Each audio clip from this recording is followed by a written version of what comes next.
Eso es fundamental, es lo que nos distingue de otros actores internacionales y de otras estructuras regionales de integración. Europa es una comunidad de derecho que se basa sobre las libertades individuales y los derechos humanos.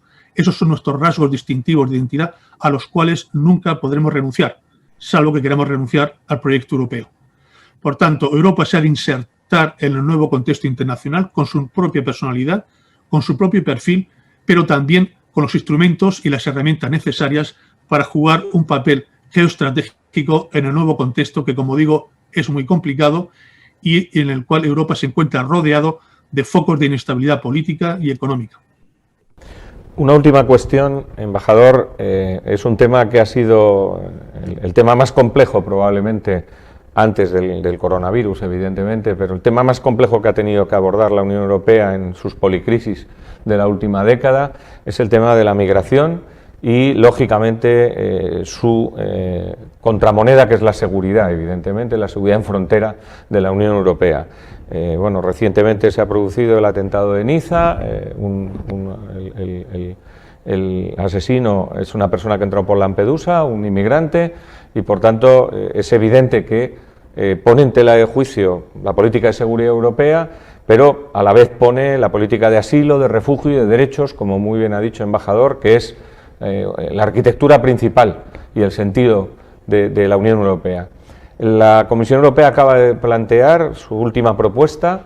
Es una especie de medida a la carta, es decir, bueno, hágase usted, personalícese usted, entre comillas, el derecho de refugio y asilo en función de lo que usted puede o quiere hacer. No ha sido bien recibido en términos generales. El Parlamento Europeo lo ha recibido mal, la mayoría de los estados, unos mejor que otros, pero tampoco hay un gran consenso. Este va a ser probablemente otra vez el gran tema de esta nueva década.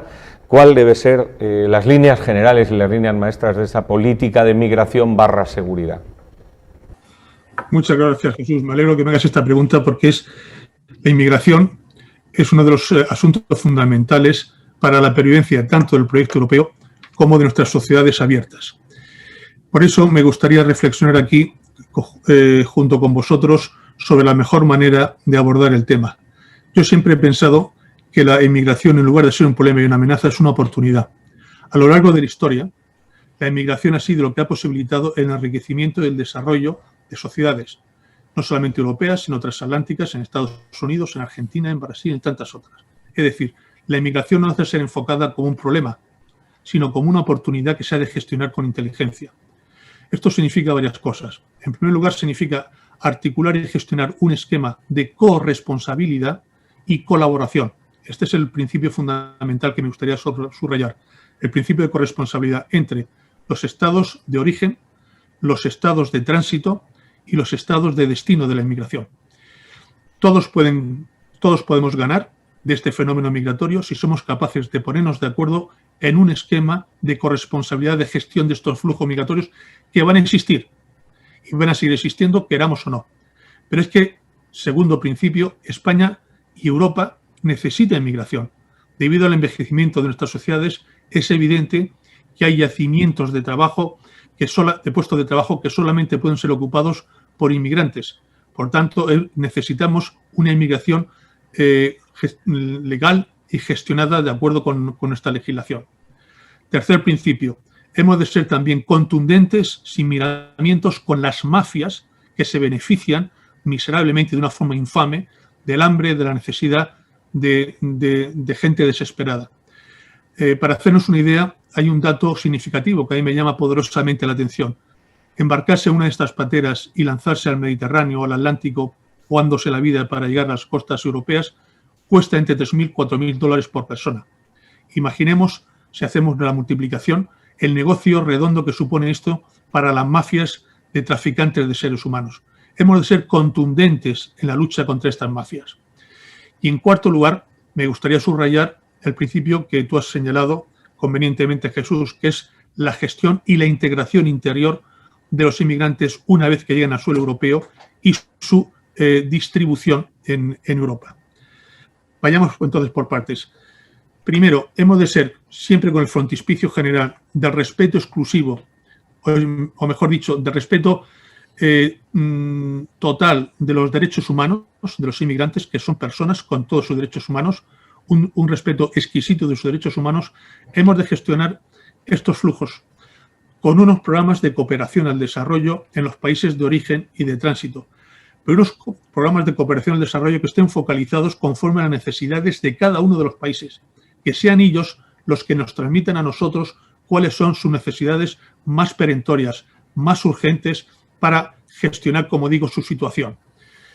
En segundo lugar, tratando claramente de establecer cuáles son los cupos, las leyes y el régimen legal que se va a aplicar a los inmigrantes. En origen, que sean ellos capaces de conocer cuál es la situación legal, de llegar a Europa de una forma legal y de una forma ilegal, y por tanto disuadir claramente a aquellos que quieran venir, pasándoles el mensaje, transmitiéndoles el mensaje de que serán devueltos inmediatamente a sus países de origen. Para eso hemos de tener unas políticas de devolución y unas capacidades de devolución, evidentemente. En tercer lugar, la Unión Europea, lógicamente, tiene que ayudar a los estados más vulnerables de la frontera sur, es decir, Grecia, Italia y España fundamentalmente, a gestionar sus fronteras exteriores a través de Frontex y de otros instrumentos a disposición de la Unión Europea para reforzar el control en frontera. En tercer lugar, hemos de ser capaces de encontrar un régimen europeo de distribución de los inmigrantes legales y de devolución de los ilegales. Para eso, lógicamente, el reglamento de Dublín en su día ha quedado obsoleto y ahora la Comisión Europea, como bien indicabas, Jesús, ha planteado un nuevo esquema de gestión. Todavía se está negociando, seguramente sufrirá muchas modificaciones y, por tanto, no me gustaría pronunciarme sobre un texto que todavía no ha sido adoptado. Pero vamos, hay partes que son muy positivas, otras partes que, como digo, exigirán modificación, pero lo que tengo entendido es que este proyecto de la Comisión se subsume en el principio de corresponsabilidad, de gestión legal de los flujos migratorios, respeto escrupuloso a los derechos humanos e integración. Esa es la última parte de todo el cuadro, la integración real de los inmigrantes en las sociedades de acogida, en este caso europeas, lo cual es bastante más difícil cuando los inmigrantes vienen de culturas y de religiones diferentes a la europea. Y todavía más difícil cuando son inmigrantes que vienen con una identidad nacional y personal muy fuerte. Pero eso no ha de disuadirnos de hacer esfuerzos de integración, sino todo lo contrario. El caso lamentable que acabas y rechazable que acabas de apuntar de Niza, que parece ser que el autor era un inmigrante que entró por Lampedusa, demuestra una vez más, primero, que tenemos unas fronteras exteriores europeas muy porosas. Segundo, que hace falta una coordinación mucho más estrecha de los sistemas de policía, de información entre los países miembros. Y tercero, que hemos de ser capaces de ponernos cuanto antes de acuerdo en un régimen europeo de gestión de este fenómeno, distinguiendo claramente lo que son emigración legal de lo que son solicitantes de asilo y refugio, que se confunden muy fácilmente, pero que son realidades muy diferentes y nosotros tenemos una legislación internacional que respetar con respecto a los distintos colectivos. Muchísimas gracias, embajador. Ha sido un placer contar en estos diálogos, estas entrevistas de Destino Europa con sus opiniones, sus reflexiones. Y bueno, esperemos que tanto el coronavirus como la gran pandemia, que no es una enfermedad física, pero que es una enfermedad moral, del poder acoger a aquel que quiere tener una esperanza de vida en la Unión Europea, mejore de aquí en adelante. Muchísimas gracias, embajador. Si me permites una palabra final, Jesús, sí. Aparte de darte las gracias por esta oportunidad, recordar una vez más que estamos en una coyuntura muy especial en el proyecto de construcción europea. El perfil que le demos al proyecto de construcción europea en los próximos 2 o 3 años será totalmente decisivo para conformar la Europa del futuro.